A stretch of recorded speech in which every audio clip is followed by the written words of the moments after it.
Bienvenue.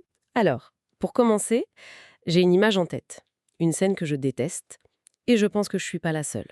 La station-service. Ah, la fameuse corvée? Oui, chercher cette pièce de 1 ou 2 euros, la machine toute graisseuse, et puis ce minuteur infernal qui se lance et qui met une pression folle. Et on n'a jamais le temps de faire les 4 pneus correctement. Jamais. C'est une expérience universelle, j'ai l'impression. C'est ça. Et c'est justement pour ça que l'alternative du compresseur personnel est devenue si populaire. Les sources qu'on a analysées sont claires. C'est un investissement qui est amorti en 15, peut-être 30 utilisations, en moins d'un an pour un usage normal en fait. Exactement. La corvée est terminée et l'outil est payé. Et c'est notre mission aujourd'hui. On va plonger dans une analyse des 5 meilleurs compresseurs d'air qui sont dispos sur Amazon France en 2026. L'idée, c'est vraiment de décortiquer tout ça. Pour trouver le modèle parfait pour chaque profil. Voilà. Que ce soit pour l'automobiliste du dimanche, le cycliste super exigeant ou le bricoleur. Et pour ça, on s'appuie sur un rapport vraiment très complet. Il synthétise pas seulement les fiches techniques, mais aussi des tests en conditions réelles et, surtout, des milliers d'avis. Des milliers. Pour un des modèles, on a épluché plus de 14 000 retours. C'est colossal. Et ce qui ressort, c'est qu'il y a 2 grandes philosophies qui s'affrontent sur ce marché. Ah oui. Lesquels? D'un côté, on a les ultra-portables, sur batterie, les nomades quoi. Leur but, c'est la liberté totale. Et de l'autre, les gros compresseurs d'atelier, sur secteur, eux, c'est la puissance, la polyvalence. D'accord. Donc on va explorer le meilleur de ces deux mondes. C'est ça. Parfait. Commençons par ceux qu'on peut glisser dans un sac, les nomades de la pression. Et le premier, c'est une vraie star, j'ai l'impression d'en entendre parler partout. Le Xiaomi Mi Air Pump Compressor 2. Oui, le rapport le surnomme le plus rapide et technologique. Et les chiffres le confirment, j'imagine. Totalement. On parle d'un appareil à 59,99 €, noté 4,5 sur 5, et qui pèse seulement 490 grammes. Ah oui, c'est très léger. Très. Mais sa vraie force, c'est sa vitesse. Il est 25% plus rapide que la génération d'avant. Ok, mais 26% plus rapide. C'est un peu abstrait. Concrètement, ça donne quoi? Alors, exemple très concret des tests. Un pneu de voiture standard. Pour passer de 2,1 à 2,5 bars, il lui faut 1 minute et 45 secondes. 1 minute 45. C'est moins de temps qu'il m'en faut pour comprendre comment marche la machine de la station-service. Et son autonomie est du même niveau. Une seule charge permet de regonfler 8 pneus de voiture. Impressionnant.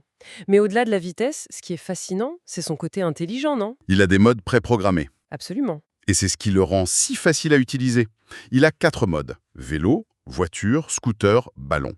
On choisit le mode, on règle la pression voulue, on appuie et il s'arrête tout seul. Donc le risque de se tromper, de trop gonfler ou pas assez, il est totalement éliminé. Et ça, pour la sécurité et même pour la consommation de carburant, c'est crucial. Et un détail qui, pour moi, change absolument tout, il se recharge en USB-C. Ah, enfin! Oui. Fini le chargeur propriétaire qu'on est sûr de perdre. On le branche sur le même chargeur que son téléphone, c'est parfait. C'est un point essentiel de sa conception, oui.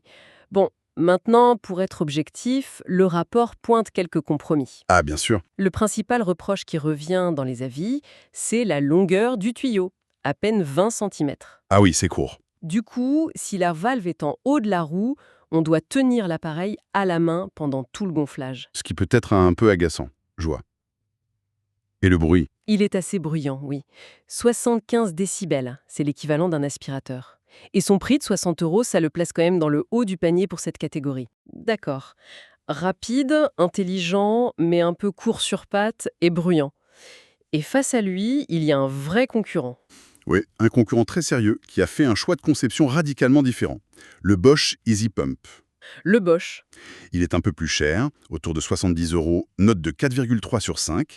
Il a l'intelligence du Xiaomi, l'arrêt auto, l'USB-C, mais son atomètre, c'est son poids.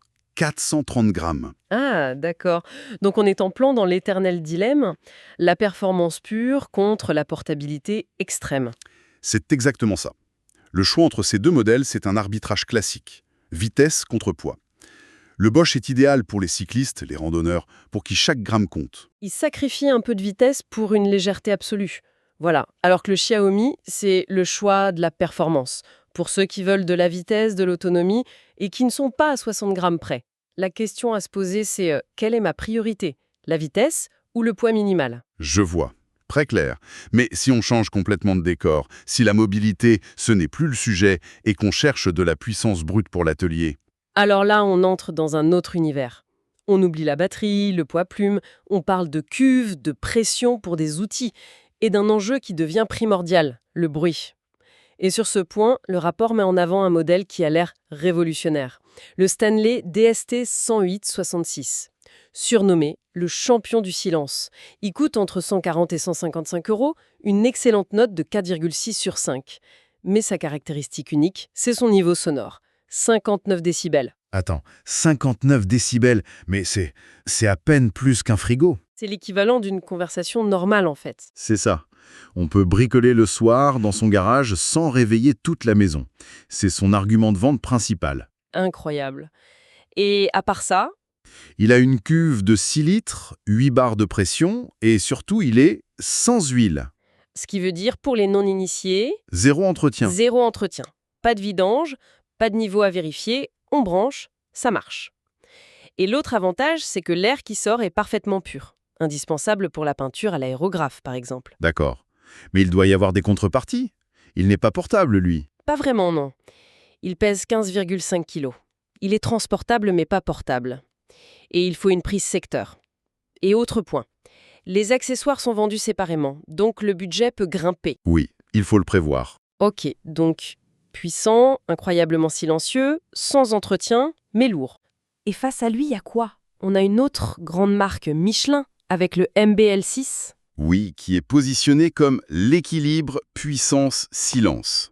Il est plus abordable, à 120 euros, noté 4,4 sur 5. Sa grande différence, c'est la puissance.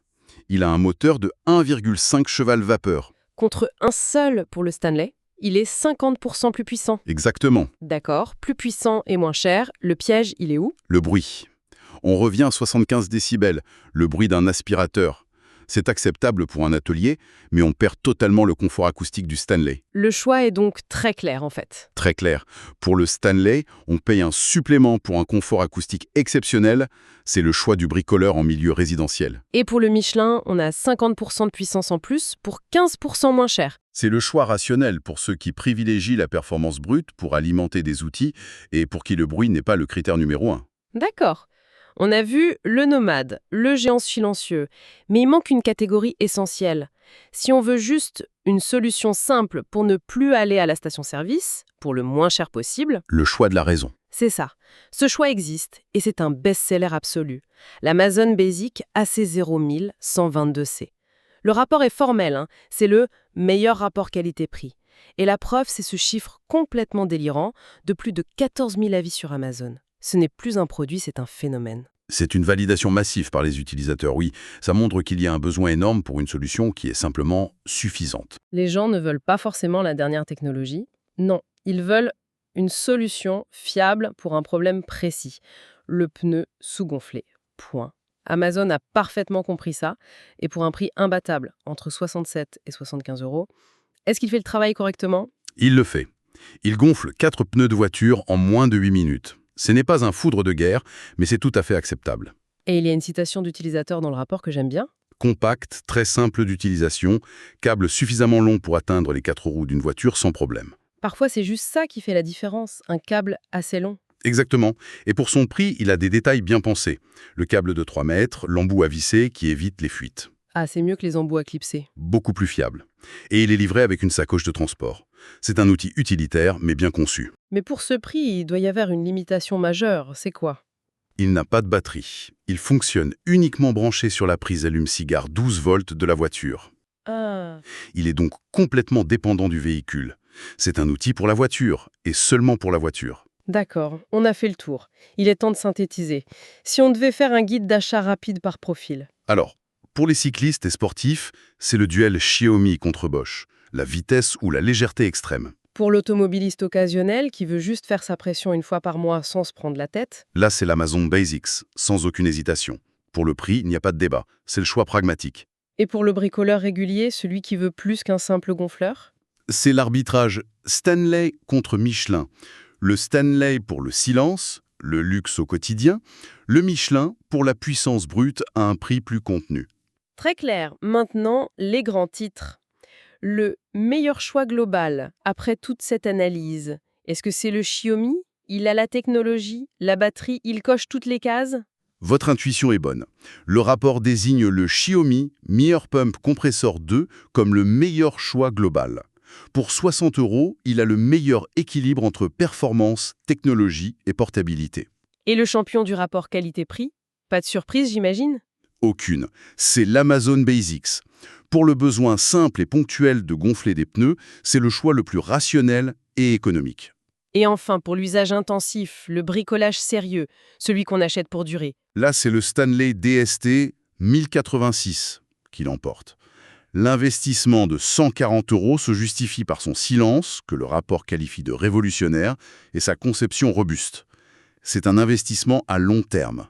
Donc pour conclure, l'idée à retenir, c'est qu'il n'y a pas un compresseur parfait, mais un compresseur parfaitement adapté à chaque besoin. C'est la conclusion technique, oui. Mais il y a une pensée un peu plus large qui émerge de tout ça. On s'est concentré sur la vitesse, le silence, la puissance. Mhm. Mais le vrai changement que ces outils apportent, même le plus simple, c'est celui de l'autonomie. Posséder un de ces appareils, ça transforme complètement le rapport à l'entretien de son véhicule. C'est plus que de l'autonomie, c'est de la prévention en fait. On ne subit plus la pression des pneus, on la maîtrise. On passe d'un geste fait en urgence à la station à une routine de sécurité faite tranquillement chez soi. Exactement. Une tâche qui était une corvée, un stress, un coût, devient une simple vérification, gratuite, rapide et maîtrisée.